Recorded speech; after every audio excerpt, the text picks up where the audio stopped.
La grammaire est une chanson douce d'Éric Orsena. Chapitre 11.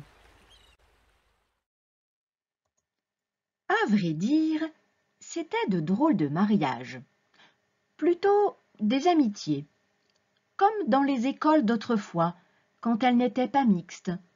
Au royaume des mots, les garçons restent avec les garçons et les filles avec les filles.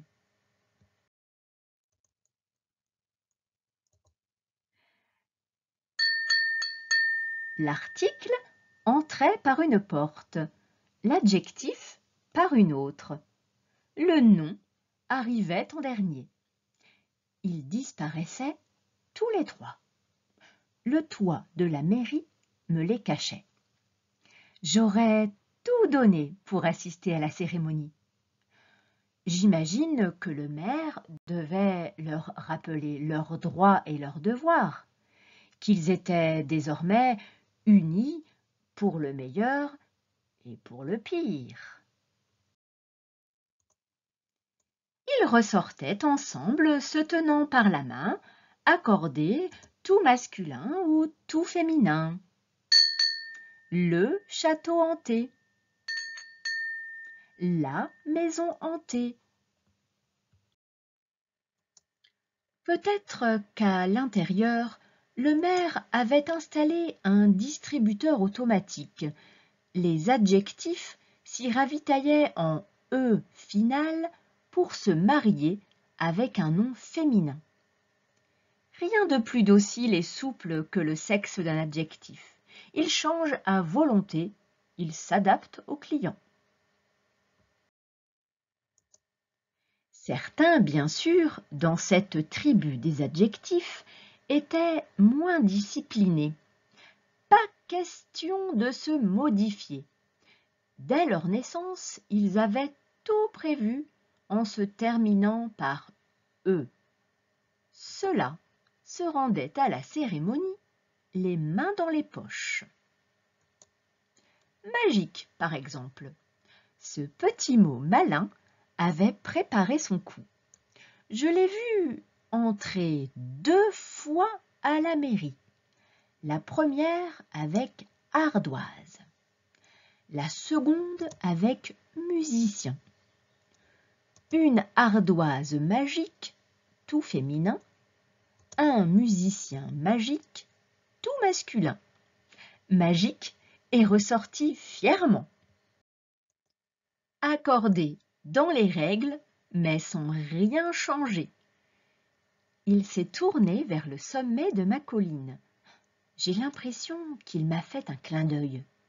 Tu vois, Jeanne, je n'ai pas cédé. On peut être adjectif et conserver son identité.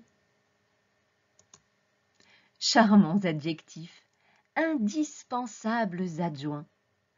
Comme ils seraient mornes les noms, sans les cadeaux que leur font les adjectifs, le piment qu'ils apportent, la couleur, les détails.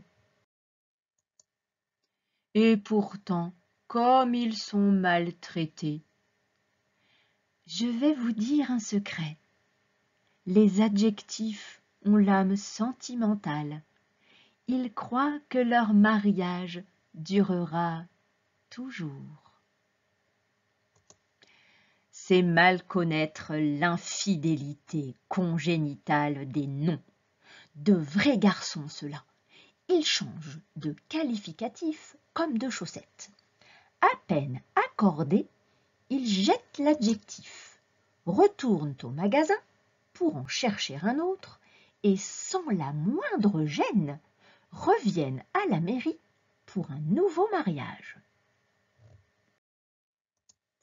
La maison, par exemple, ne supportait sans doute plus ces fantômes.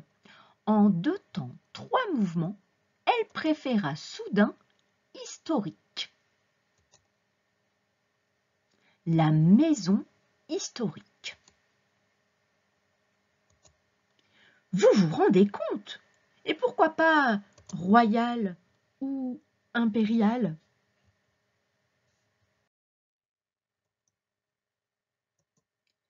Et le malheureux adjectif hanté se retrouva seul à errer dans les rues, l'âme en peine, suppliant qu'on veuille bien le reprendre. Personne ne veut de moi? J'ajoute du mystère à qui me choisit. Une forêt, quoi de plus banal qu'une forêt sans adjectif?